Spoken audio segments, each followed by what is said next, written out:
Well, hello again, my friends, and welcome once more to the Invisible College. Now, today's going to be a bit different. I'm not going to be speaking to camera, and there's a good reason for that.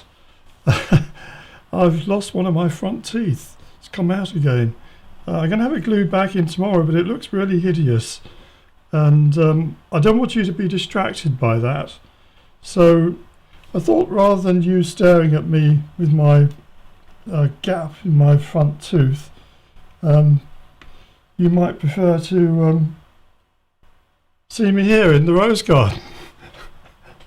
And this is my philosophical rose garden, and I've chosen this picture because I've actually built this garden. You can't see it here, of course, but I built it as a representation of what we're going to be talking about today, which is what's called the ray of creation. Now that's a very esoteric concept, but it's one which is actually illuminating once you understand what it's about and how it works. And I'm going to do at least 2 lectures on this subject. This will be the first one, which will fill you in on, as I put it, Gurdjieff and the ray of creation. So, forgive me about my rotten British teeth. My generation have inherited that because of the war. Thank you very much, Mr. Hitler. We had severe rationing in this country during the late 1940s and well into the 1950s. And it's caused a lot of us to have bad teeth. So I'm sorry about that. But anyway, we can enjoy the rose garden. That big red one at the back is called Rambling Rosie. And I planted that one there as an aside, in memory of my late youngest sister Rosemary, who died from cancer back in 2011. So it's doing really well, isn't it? Anyway, enough on that. We're going to press on. Now, this gentleman here, George Ivanovich Gurdjieff, G, was a Greek Armenian from the border region of Turkey and Russia. And that's interesting, isn't it? Because Turkey and Russia have long been rivals in the whole Black Sea area. And we're seeing that flaring up again now with this war that's going on there at the present in Ukraine, Russia invading Ukraine. Turkey is supplying Ukraine with the small drones that are causing tremendous havoc with the Russian tanks and armoured carriers and the rest of it. We can see this manifesting again. And this border region where Gurdjieff grew up, at the east end of Turkey, was very much a contested region at that time, in the late 1880s, when he was born and when he was young. It's a contested region, and he found himself at one point living in Russia, at another point he's living in Turkey, depending on who had conquered the town or city of Kars where his parents lived. Anyway, he travelled a great deal, widely in the Middle East, Central Asia and East Africa and even China.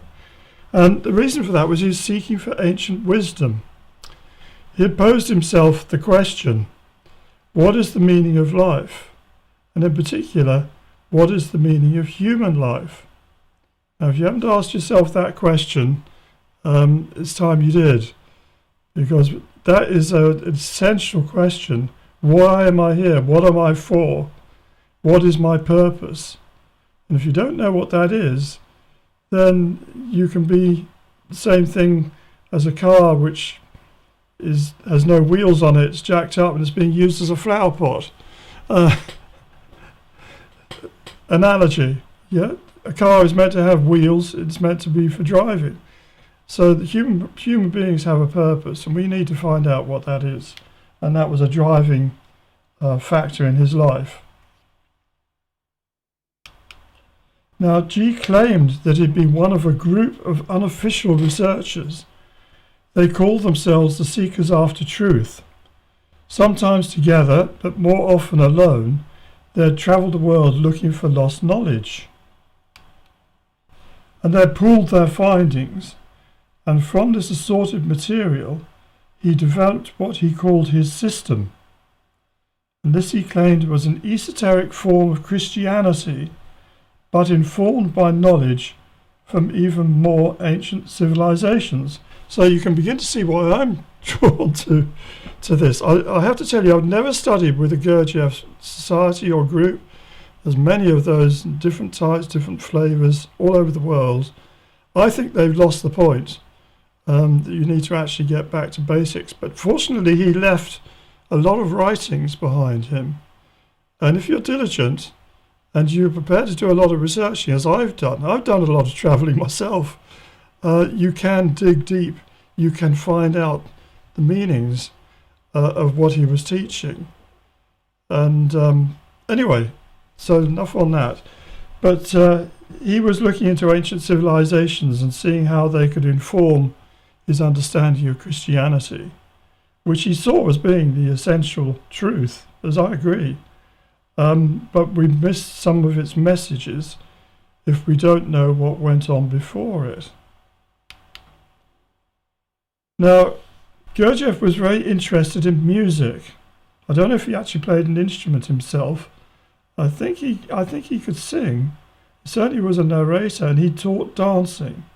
So intrigued by ancient chants he had heard performed in temples, monasteries, and other venues in the East. But he was also very knowledgeable when it came to sacred dances. Many of these, or so he claimed, were thousands of years old. They had, he said, been handed down from generation to generation. So, I mean, you've heard of things like sacred geometry and sacred music. We all know sacred music. You go into any cathedral and where there's a choir, you'll hear them singing sacred music. But sacred dance is also a feature. You particularly see it out in the East. I've seen those dancers from Bali when they came to London doing their dances, and those are clearly very old, passed down from generation to generation with their music. And that's the kind of thing that he was looking into, but more to do with the Near East than the really Far East. And he believed that people in the remote past had used both dance and music to pass down important knowledge to future generations. And that's kind of what we're going to be looking at today, at least one aspect of that. And he taught some of these dances or movements to his own students. Now, I haven't studied Gurdjieff's movements or dances, so we're not going to be dealing with that. Maybe some of you have. Actually, my mother was a ballet teacher. She would have loved it. She'd know it. But anyway, dance is not my thing. But we're going to look into the theory behind music and what it can tell us about ancient mysteries. And at the core of G's teachings was a mystical understanding of music. He used the tonic solfa scale as a metaphor for the transformation of energies in both man and the greater cosmos. So if you don't know what the tonic solfa scale is, you've all heard of it, haven't you? Do, do, and all that. It goes do, re, mi, fa, sol, la, ti, do. Excuse my voice and my missing tooth, which doesn't help. But that's kind of how it goes. And you can, the great thing about this is you can apply it in different keys, and it kind of works in the same sort of way. So it's a great method for teaching people to sing in choirs particularly. And you find it in, is it The Sound of Music? I think that was the one, wasn't it, with Julie Andrews and the children in the Alps. I think that was the one, yeah. Anyway, so the tonic solfa scale, and he was very impressed with this and saw it as having ancient origins. Now, the development of octaves is most easily seen in relationship to the keys of a piano. Now, you all know what a piano looks like. You got white keys and you got black keys. And the white keys have letters, can be applied to them, different notes. So I've marked out a single octave here. An octave consists of 7 tones with the white keys, separated by 5 half tones, black keys. And the 8th note represents the first, but first note in a different key, different octave. So you go from C to C. This is the basic octave of a piano. So you start off C, D, E, F, G, A, B, C, the white notes. In fact, I actually did a little bit of music teaching and piano teaching. I was hopeless at it, and I didn't do it for very long. But middle C is what you always start off with, teaching you where middle C is on the piano, and it's the first white note before that little bunch with 2 black notes. If you're ever wondering when you look at a piano, if you press that white note before the first of those 2 black notes, you're pressing a C. I did learn something, eh? Now, you can apply the octave, the do, re, mi, fa, sol, la, si, do, to those notes. And this would be in the key of C, C major. So it goes do, re, mi, fa, sol, la, ti, do. And the top do and the bottom do are the same note but in different octaves, which what it boils down to is that top C is twice the vibrational rate of the lower C, so they are the same note but just in a different octave. Now, Gurdjieff recognized that in the octave there are 2 tones that are not separated by black keys, and you can see that clearly here on the piano. You've got between E and F, or mi and fa in this octave, you've got no black note. And then between T and do, or sometimes he calls it C and do, I think, you've also got no black note. So he calls those intervals. So you got this disparity, or this strange thing where there's no black notes between those 2. Interestingly, the entire scale of 1 octave contains 7 white notes and 5 black notes, making 12 in all.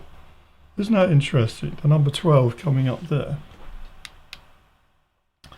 And these missing semitones have important ramifications for his philosophy of transformation. But that doesn't concern us here. We're not going to go into that too much here. But I'm just mentioning it to you because it's very important for his theories on how the law of 7 works. And we'll probably discuss that in more detail in later lectures. But put it in a nutshell, he reckoned that when you're going on an octave, and you go up a scale.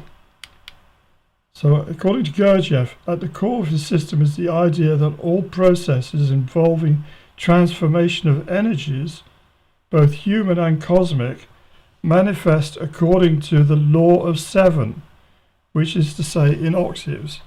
So you count 7 and then you come to the 8th. So God creates in 7 days. There's 7 colours to the rainbow, 7 notes in an octave, 7 days of the week. All these 7s represent processes, and a scale, as we got here, is also an octave. So there are ascending and descending. The ascending are evolutionary and the descending involutionary octaves. And these are scales, a word that comes from the Latin scala, meaning ladder or staircase. So you know this, you can play scales on your piano going up or down. And if you're going up the octave, it's like climbing the ladder upwards. When you're going down, it's like going downwards. Why do I say that? Because higher notes require more energy than lower notes. But we'll come to that in a little bit. As in life, going uphill or up a ladder is harder than going down. It takes work, and energy is lost to entropy. So you know this from when you ride a bicycle uphill. You have to do work. Your heart is pumping hard, your legs are working hard, you're puffing. It's hard work going uphill. But when you go over the top and you go downhill, you don't need to do the work. It will carry you, you're releasing energy as you go downhill. So going down the octave, descending, is an evolutionary process. And that means that you're actually using up, or energy is never destroyed, it's only converted. But you're taking a higher energy and you're degrading it to a lower one. So a heat engine, for example, you're using up the energy that's contained in the coal. You're heating up water to make steam. Then you're using up the heat from the steam to drive that engine forward. Some of that energy is being transmitted to the wheels and moving you forward. Some of it's being lost as heat into the atmosphere, and some of it is just lost as entropy. So this is how life works. That if you want to do anything positive, it takes work, it takes energy, it takes difficulty, and it's never you never get back 100% of what you put in. Some of it is lost to entropy, to the chaos of the universe.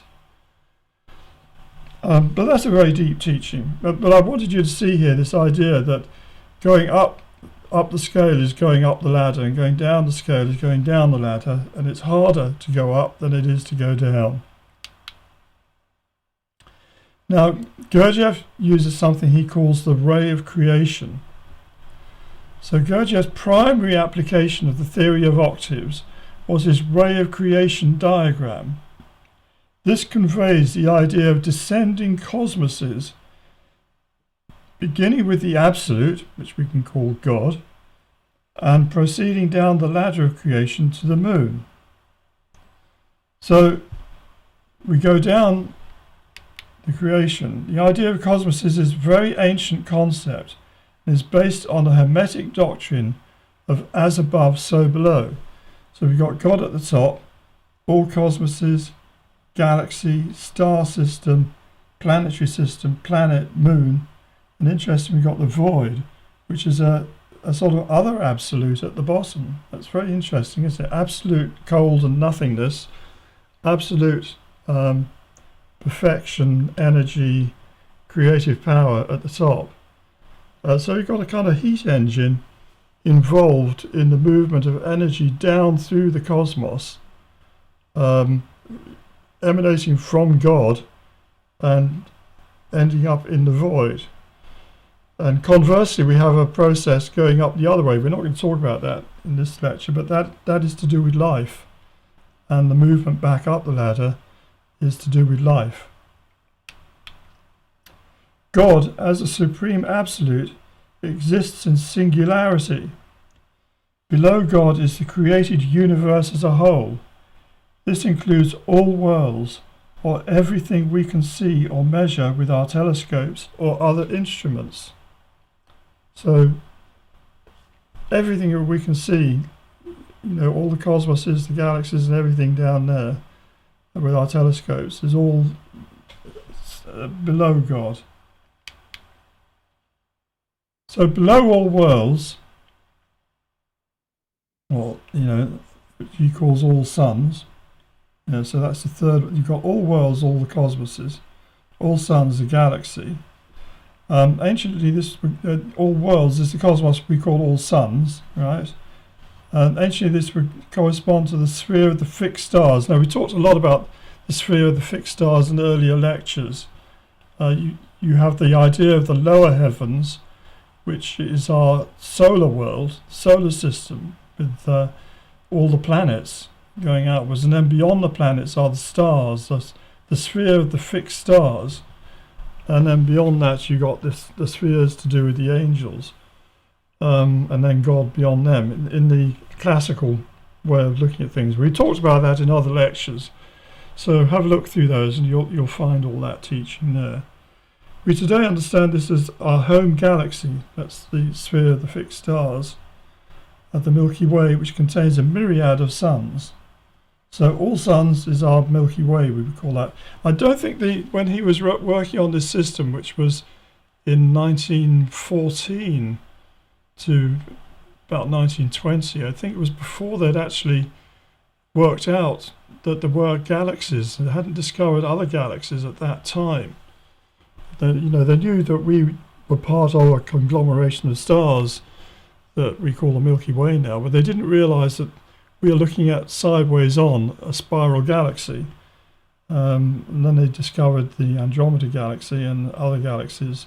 Now we know that there are billions upon billions upon billions of galaxies throughout the universe, not to mention all the stars they contain. And following one ray of creation, right, so we're not going to all the suns, we're just going to the one sun. So you've got to imagine there's lots of rays coming out from the centre of the Milky Way to all the different stars. You've got our sun.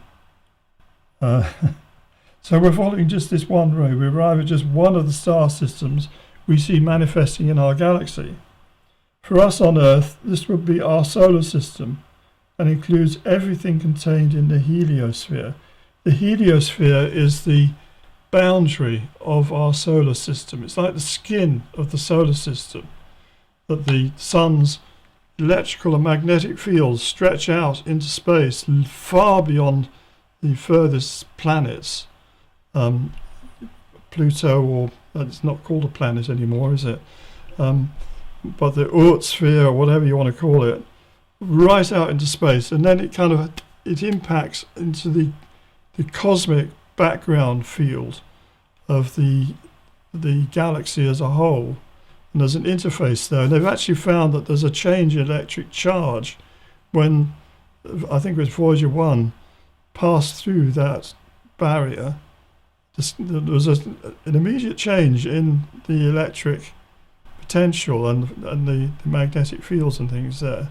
So we know that there is this skin, as it were, visible skin, like we have the Van Allen belts around the Earth.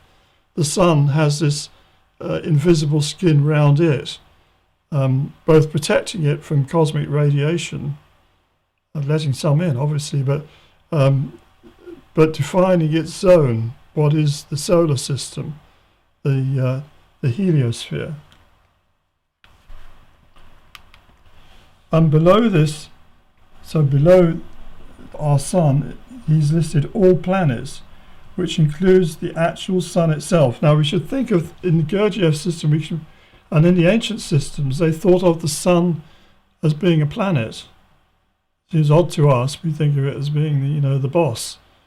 But you've got to think about the solar system as a whole as being at a higher level than the sun, just as the body in the centre of it. So the solar system as a whole includes all the planets, all the comets, all the asteroids, everything, all the radiation, everything, plasma and the lot. And then the sun in the middle is one of the planets. Sun is the beating heart of the solar system, but every planet serves a purpose in the heliosphere. Right, so it serves a purpose just as all the planets do. And below this is our planet, the Earth. So our planet is just one of the planets in the planetary system. And the Earth, but there are other rays linking the sun to other planets. Yeah, there are other planets. We know that. We know that they are receiving electricity and magnetism as well as light. It's a much more complicated system than we've been led to believe. We're only just discovering that now. That there've been, Juno went to Jupiter, didn't it? And took some incredible photographs of Jupiter and its various moon systems, almost like a complete solar system in itself. And Saturn, similarly, I forget the name of the craft that went to Saturn. Anyway, it showed us that Saturn is a far more complicated system than we ever imagined. And both are giving out more heat than they receive from the sun. which is interesting. It means things are going on with them.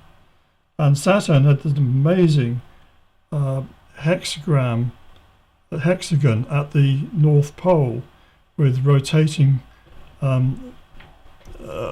cloud formations at the top, indicative of energy passing in and out through the North Pole. But we'll talk about that another time. And below the Earth is the Moon. And below this, the absolute, or void. Now, I don't want you to think this is something he just cooked up on his own, this Gurdjieff. He obviously had found other sources. He said that he was been searching the world, and that other people were searching as well, taking on different tasks, and then they pooled their results. So I'm quite sure that one way or another he came into contact with the work of Robert Fludd, and I've talked about him in earlier lectures. Lived not all that far from where I live, and was the most remarkable man, polymath, and living in the early 17th century, late 16th, early 17th century. Wrote a number of books. He was clearly an initiate. He called himself a Rosicrucian, and I don't disbelieve that. And his work is well worth researching and looking at. So we've met him before as the author of a number of well-illustrated books in the early 17th century. Music and musical instruments were just one of the many interests of this remarkable man. Yes, he was very into the Hermetica and the Hermetic doctrines and ideas. He's also designing all sorts of strange fortresses and things like this. He was into all sorts of different areas, not just esotericism. And like Gurdjieff, but nearly 3 centuries earlier, he related the musical octave to astronomy. Well, that's not so surprising. You go back to Pythagoras, who talks about the music of the spheres. And Pythagoras was living, I think, was it the 5th century, 4th century BC? Maybe a bit earlier, living in Sicily, and he had visited Egypt, and he had an esoteric school, probably the first one that we know of, and he talked about the music of the spheres, so it's an understanding of the connection between geometry and the movement of the planets. Now, Robert Fludd's monochord of vibrations, here shown spanning 2 octaves. So we can see here he's got a thing a bit like I suppose like a violin neck or a guitar neck with just one string. Call it a monochord, one chord. And you got the hand of God at the top there, twisting the key at the top to adjust the tone of the monochord. And if you ever played a guitar or stringed instrument, you know that it has frets and a fretboard, which can change. You press on the frets, it can change the different notes. And he's shown on his monochord 2 octaves. First one goes from the Earth to the Sun. You can see the Sun there in the middle and the Earth at the bottom. And he's marked the bottom one with that upside down L is actually a capital gamma in Greek. So it's a capital G. So it's going from G, A, B, C, D, E, F. And then at the Sun, he's got another capital G. Right, so he's got his first octave running up from the Earth to the Sun. And then from the Sun, he's running up G, and then we go into small letters. A, B, C, those are planets. I should have said in the lower octave he's gone from Earth, he's gone through the elements of Earth at the bottom, water with agua corresponds to the note A, I guess, air to B, ignis, that means fire, to C, and then he's got Moon at D, Mercury at E, Venus at F, and the Sun at G. So this is how they would look at the solar system in those days, with the order of the speed of movement through their orbits of the different bodies, the planets.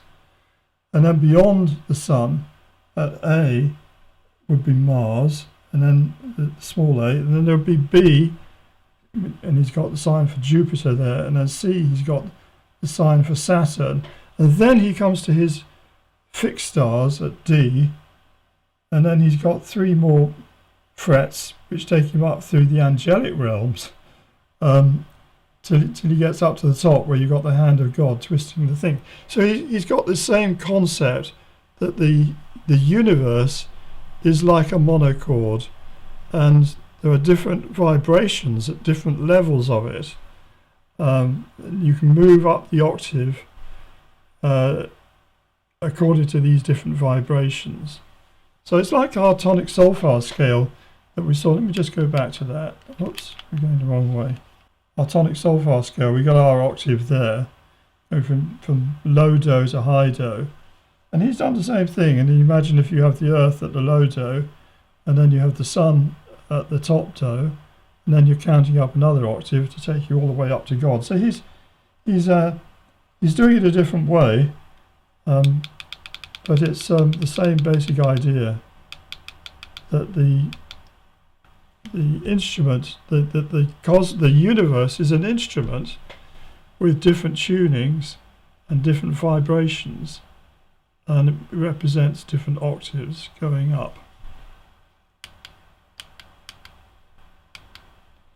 Now, in Christian art, God is sometimes portrayed as like a king sitting on his throne and giving orders.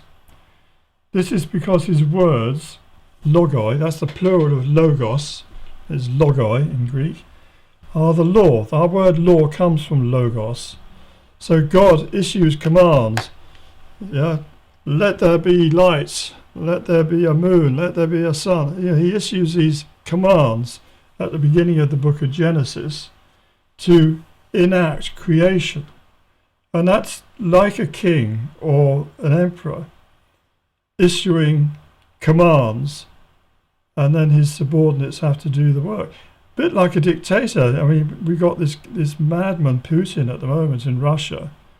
He gives out an order, go and invade Ukraine and bring it back into the Russian Empire. And his quivering generals and his quivering so-called senior politicians and ministers who have to sit at the other end of a very long table, quaking in their boots, saying, oh, we better go and fulfill his wishes. So they go off and they have to carry out his commands. That's kind of how, in the classical times, old times, a king or an emperor would act. And it's sort of how God is, because it's his universe. So his orders, the primary logos, that's the primary commands, are carried by his breath. And you can see in the picture here, I've used this picture before, the breath coming out of his mouth is not him throwing up his breakfast.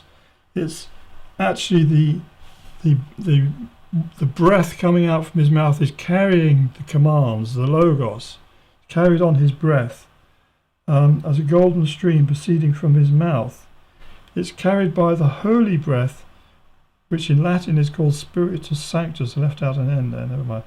The holy breath, Spiritus Sanctus, which we translate into English quite often as Holy Ghost. Now that holy breath, we mustn't think of this as being air, because obviously God's not a physical being. A king sitting on he's not really that. This is just an analogy, a metaphor. God's breath is in the form of energy fields and forces and light. And that's the medium that carries that, is his breath, the Holy Ghost. And the fluctuations in that breath, the vibrations carried on that breath, bring the energy and the commands of God down into the lower creations. And we're going to go into that a little bit now and explain how that works, using the Gurdjieff system as our metaphor. Now, you've got to think of the owner of a company, right? There's God at the top. He owns the company. Below him is the board of directors. And below them are the senior managers, and below them are the junior managers, and below them are the workers. So this is how a typical company would proceed. You have the owner. The owner has, a desire or a wish. Let's take an example.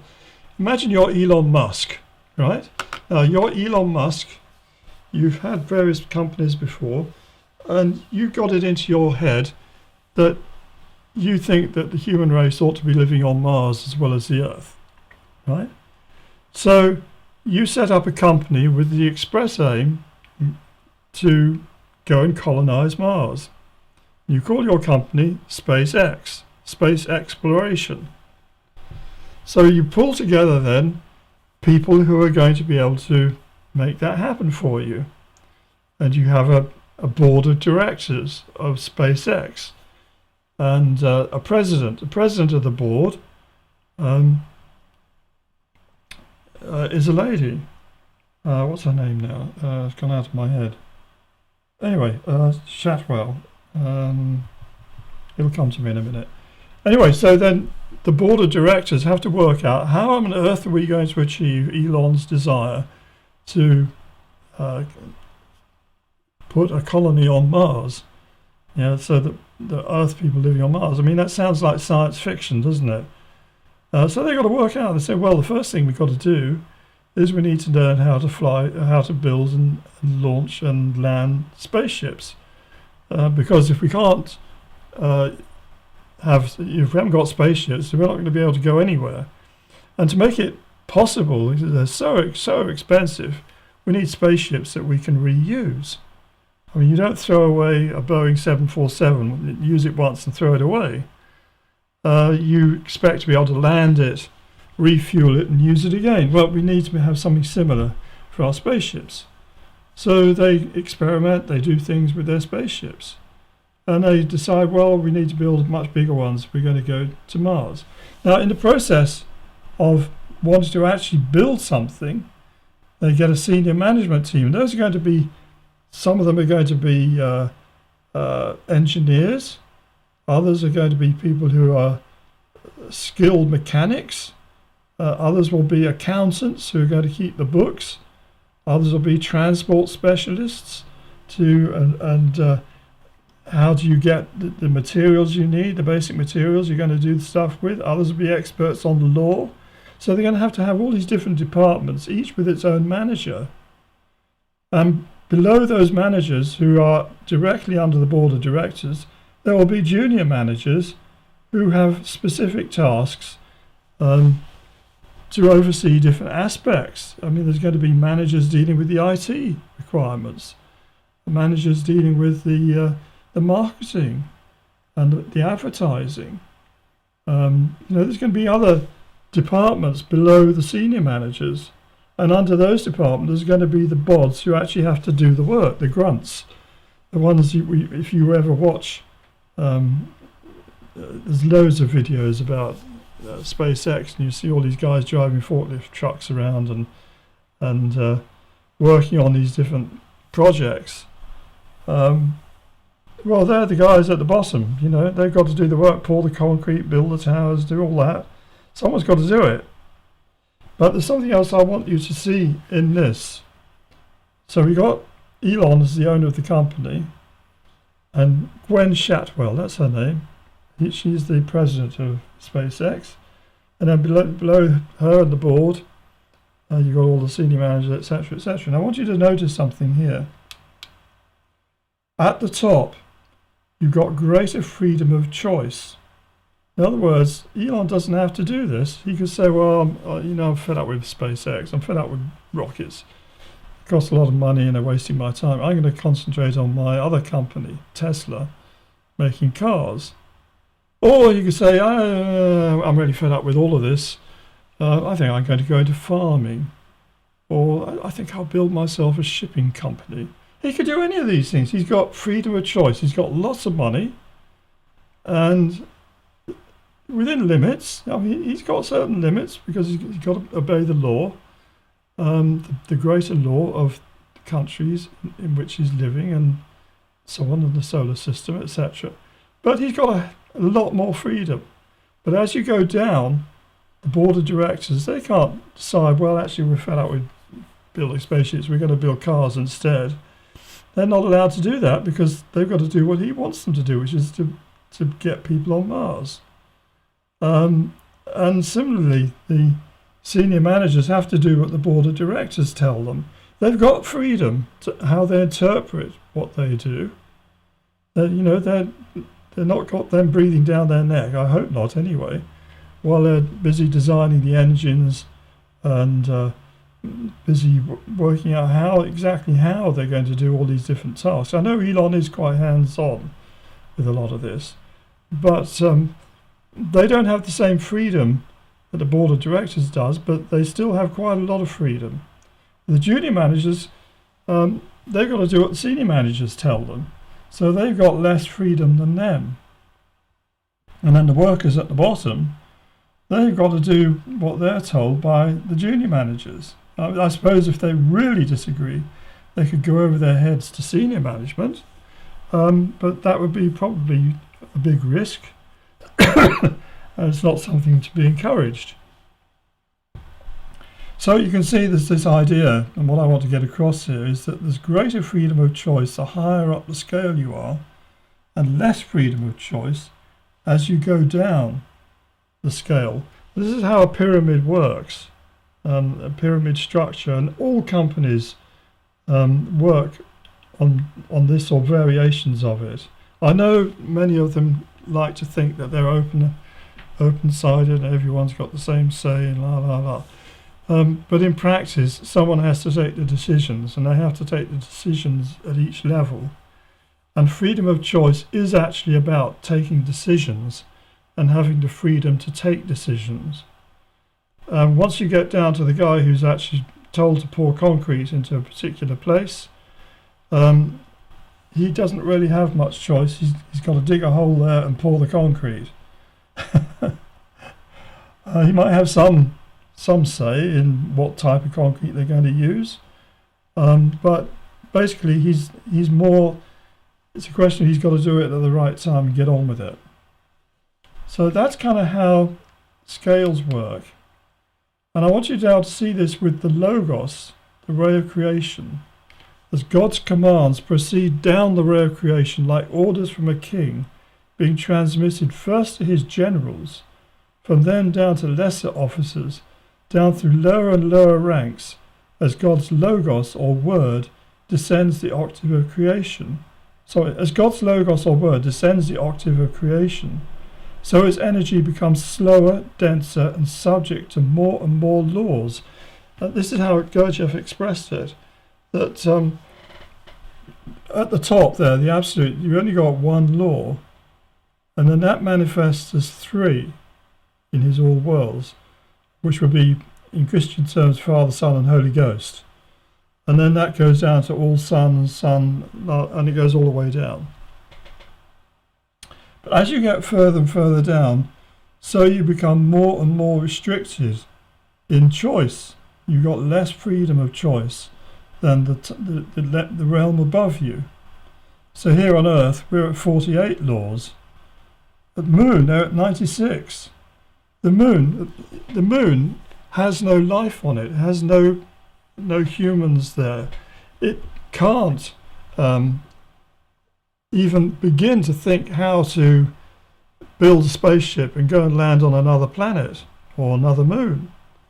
It can't do that. It hasn't got the freedom to do that. Earth has, and to the Moon, it's a miracle if Neil Armstrong goes and puts a footstep on the Moon. It's a miracle. Where on earth did that come from? How could that possibly be? It's a miracle.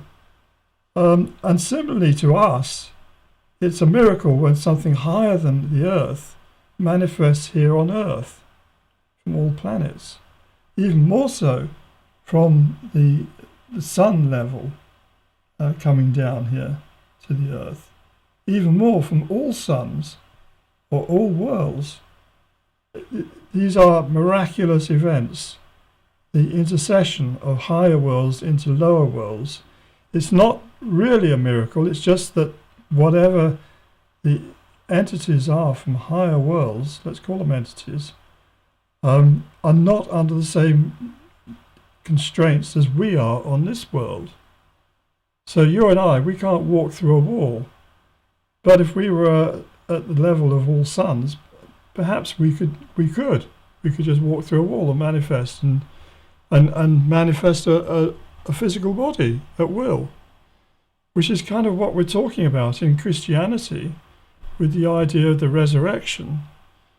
And Jesus in his body, he could manifest it as a body of light. He could walk through the wall and then physically turn that body of light into a physical body that, we're told in the Bible, Thomas could put his fingers in the hole in his side.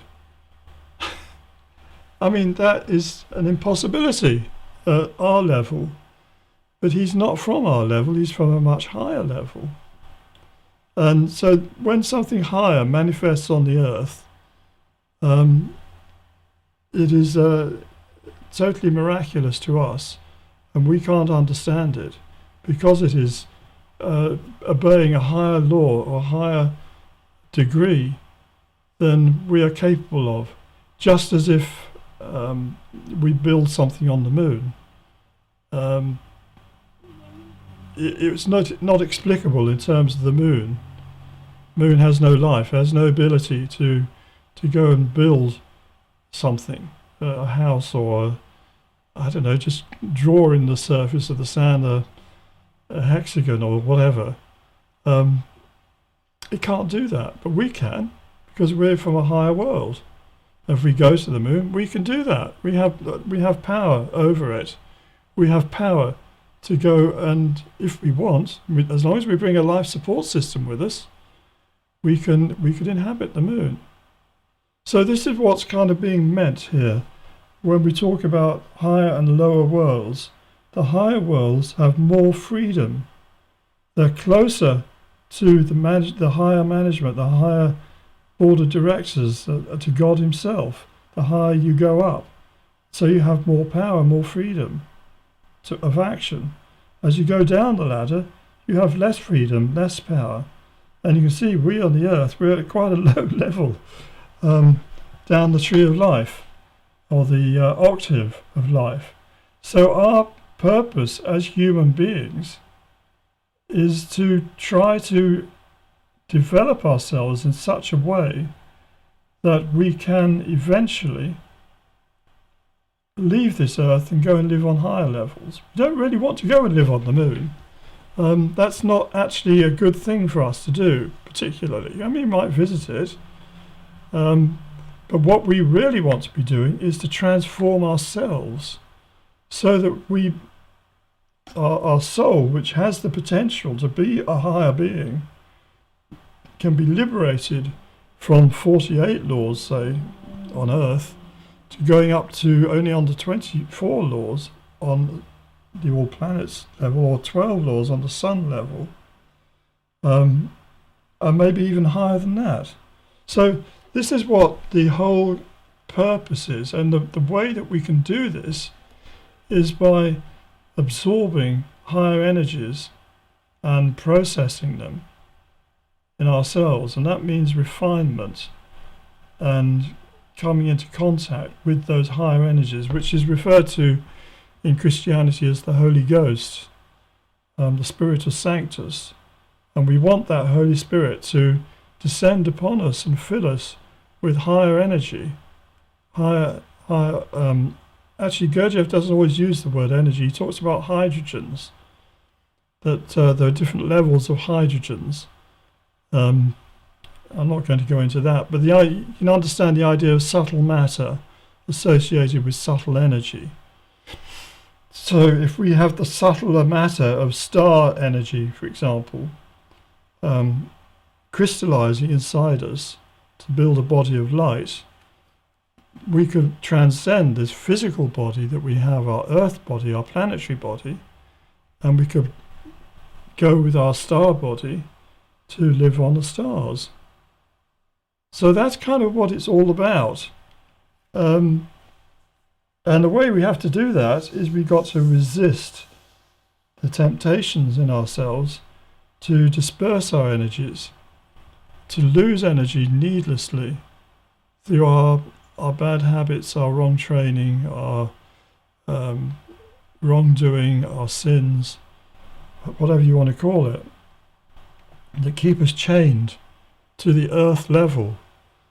And I believe in reincarnation, at least up to a point. Maybe it won't be possible forever, but the idea that the soul comes back again and again and again, but we're still trapped here on the earth.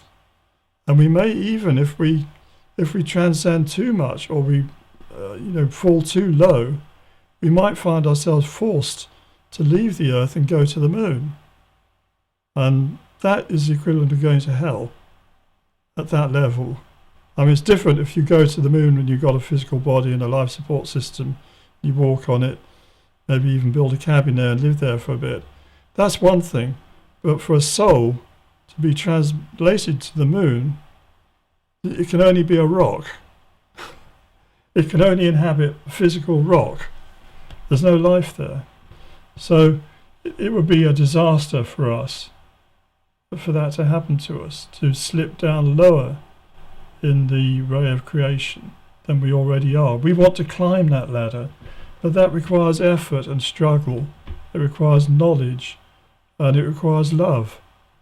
And we need to try to connect to the higher levels of the Holy Ghost, which is love, which manifests as love, and find our way out of this darkness of this physical realm where we're not really meant to be. We're only meant to be here for maybe a lesson for a short time. We're not meant to be trapped here forever. We've got to get out. We've got to get out of here. If it's the last thing we ever do, we've got to get out of here. We want to get up. We want to go beyond the sun, and we want to get back up to the stars. And we're going to talk about which stars in other lectures too. So the fewer the laws, the greater the freedom of action. So if you're under 48 laws, you're better off than under 96. But if you're under 24, that's better still, and under 12, better still than that. Under G's system, the Earth is subject to 48 laws, while the Moon is even less free with 96 laws. And the law of 7 applies equally to light as to sound. I thought I'd put this in here as well. You can see the octave of light going from red up to violet, do, re, mi, fa, sol, la, ti, and then ultraviolet do. The visible spectrum spans 7 colours from red to violet. You've seen that in the rainbow, I'm sure. If red is the first do, then the second do will be ultraviolet. You can't see that with your eyes. Interestingly, if you go under an ultraviolet light and you've got a white shirt on, it glows because the ultraviolet light is absorbed and retransmitted as white light. And the ultraviolet light, we do get ultraviolet light. It's what gives us a suntan. And your body receives it and can make vitamin D out of it, or not out of the light. The light, the ultraviolet light, catalyzes the reaction that changes the calciferol into the next cholecalciferol or whatever it is, that is the progenitor of vitamin D. So we need sunlight to make vitamin D, unless we eat it. We can eat it as well, particularly for oily fish. Very, very important vitamin. And of course, if you live in a northern climate, as I do in Britain, those long winter days when you've got cloud cover all the time, and anyway it's cold, you can't go sunbathing in the cold, you're in danger of getting short of vitamin D. So I'm looking out of the window just now, and it's a beautiful sunny day. Beautiful. Spring is here at long last, and it won't be long before we're able to take our shirts off, us gentlemen anyway, and sunbathe in our garden, in our rose gardens if we got one. And I'm looking forward to doing that. Get some more vitamin D the right way. So anyway, the ultraviolet light, this lies beyond the range of our eyes, and so does infrared, which lies below red and belongs to the previous octave. Yeah, infrared is the T of the previous octave, but we can feel infrared as heat you've got a wood burning stove or something in your house, you can feel the radiant heat coming from it. That's infrared, and that actually can catalyze or stimulate the release of certain hormones in you. Did you know that? So it's actually quite good for you to sit with a black bodied radiator, like a wood burning stove that's giving off heat. It's quite sort of heartwarming, which is why we like it so much. So all light is a fluctuation of the electromagnetic medium. It's analogous to waves on water. The higher the frequency, the more energy is contained in the wave. Well, that follows, doesn't it? How this all manifests in practice, and indeed dovetails with modern physics, will be explained in the next lecture of this series, and I'm going to call that one Gurdjieff and the Electric Universe series. So at this point I'm going to wrap this up. It's not a very long lecture, and we'll cover the other one. We'll take this on further with the next one. I think you've got enough to think about with this.